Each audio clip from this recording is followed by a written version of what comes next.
यही काम 2004 में भी किया था। अब आपको 2004 का जो इलेक्शंस है, जो वाजपेयी जी हार गए थे, वो आपको याद होगा। वो परिणाम वाले दिन ऐसा झटका पूरे देश को लगा था, जो ना तो आप भूल सकते हो, ना मैं भूल सकता हूँ।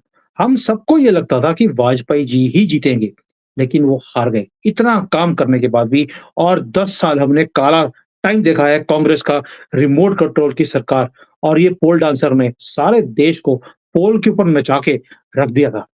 और सारे ओपिनियन पोल 2004 में एक ही बात बोलते थे, जो आज भी बोलते हैं। सारे सर्वे, सारे राजनीति के जो पंडित हैं, वो एक ही बात बोलते थे कि वाजपेयी जी का कोई अल्टरनेटिव देश के अंदर है ही नहीं। और ये जो इसको बोलते थे TINA, TINA, there is no alternate to Vajpayee ji. और ये ऐसा फैक्टर की बात करते थे कि एक ही ये सभी ने एक ही बात बोलनी शुरू कर दी थी, वाजपेयी जी ही जीतकर निश्चित तौर पर आएँगे। अब आप इसको कंपेयर कीजिए आज के टाइम के साथ। आज भी एक ही बात बोलते हैं, मोदी के खिलाफ किसी की औकात नहीं है खड़े होने की। मोदी के खिलाफ कोई अल्टरनेट नहीं है। विपक्ष के पास कोई आदमी नहीं है, चेहरा नहीं है। ये आपस में लड़े हुए हैं। यही सारी बातें 2004 में भी इन्होंने करी थी। इसके साथ-साथ एक काम और किया था।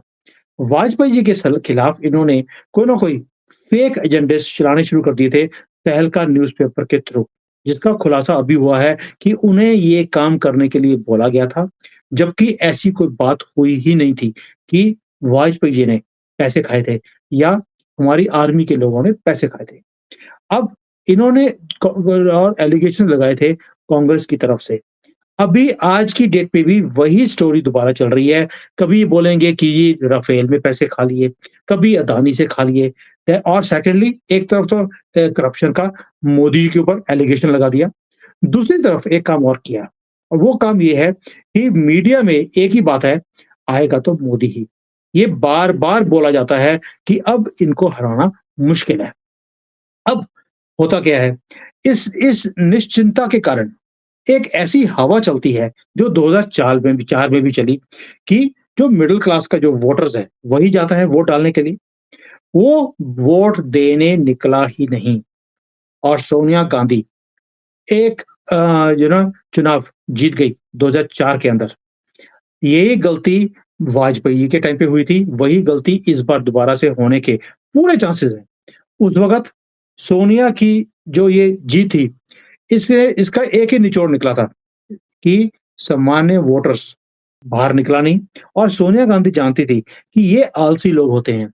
अगर इन्हें पता लग जाए कि भई हमारा नेता जीतने वाला है, वो बाहर निकलता ही नहीं है और इसलिए इन्होंने एक ऐसी हवा निकाली बाहर कि भई आपको बाहर निकलने की ज़रूरत ही नहीं है, आपका नेता तो जीता पड़ा है और यही काम ये अभी भी कर रहे हैं मोदी जी के लिए। अब मुझे बताइए, अब एक और चीज़ है, इनकी चालें समझिए आप राहुल गांधी की, फिर आप समझ जाएँगे कि रणनीति इनकी क्या है।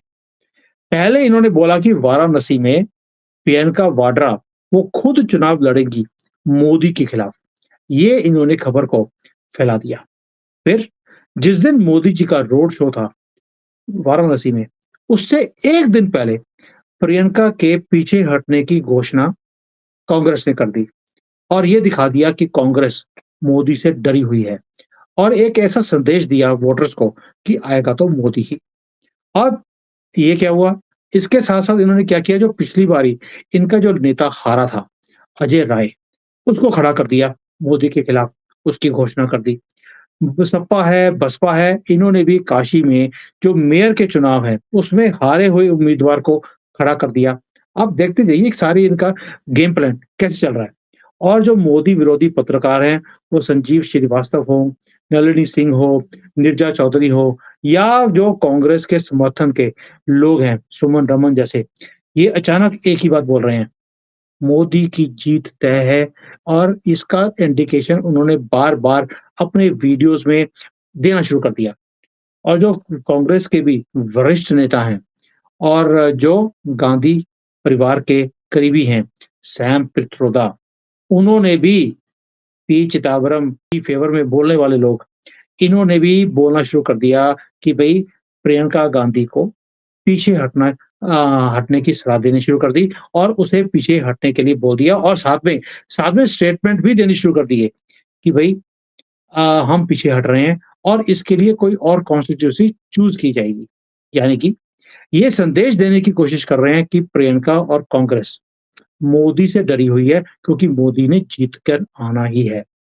अब सवाल ये है कि क्या ये सब कुछ अचानक अपने आप हो रहा है या फिर कोई योजना के तहत ये सारे जो चुनावी रणनीति है, उसका ये पार्ट है, ताकि जो वोटर्स है, वो खुश हो जाए और वो खुशी-खुशी में वोट देने जाए ही नहीं।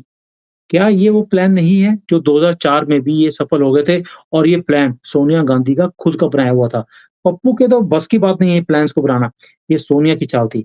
अब याद रखिए, जो वाजपेयी थे, वो इसलिए नहीं हारे थे कि वो पॉपुलर नहीं थे, बल्कि वो इसलिए हारे थे कि जो मिडल क्लास वोटर है, उसको जीत निश्चित दिखी और वो छुट्टियाँ मनाने चला गया और वोट देने निकला ही नहीं।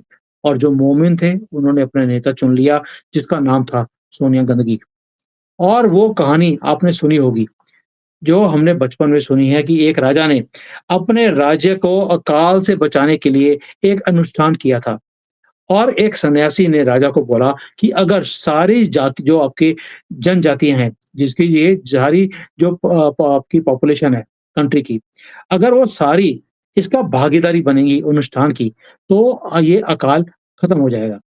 तो उन्होंने कहा कि राज्य का हर व्यक्ति अगर यदि कुएँ में से 1 लोटा दूध कुएँ में 1 लोटा दूध का डालेगा, तो यहाँ पर अकाल खत्म हो जाएगा।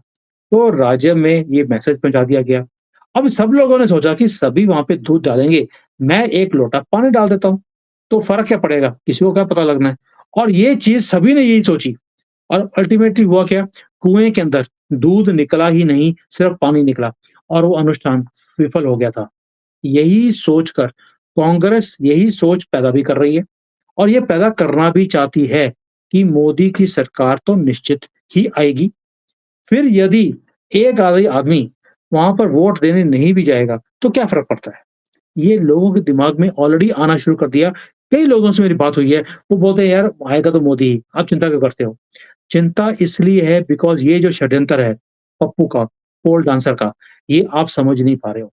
ये ऐसा भयंकर षड्यंत्र है, जिसको आपको समझना पड़ेगा और ये भी जान लें कि मोदी की सरकार तो निश्चित तभी होगी, जब हम सब अपना-अपना वोट वहाँ पर खुद देने जाएँगे, घर से निकलेंगे और अपने दोस्तों को, परिवार वालों को, पड़ोसियों को भी साथ में लेकर जाएँगे। कहीं वो भी दूध की बजाय वो पानी का लोटा लेकर ना बैठ जाएँ कि बाकी जा रहे हैं, मुझे देने की जाने की ज़रूरत क्या है?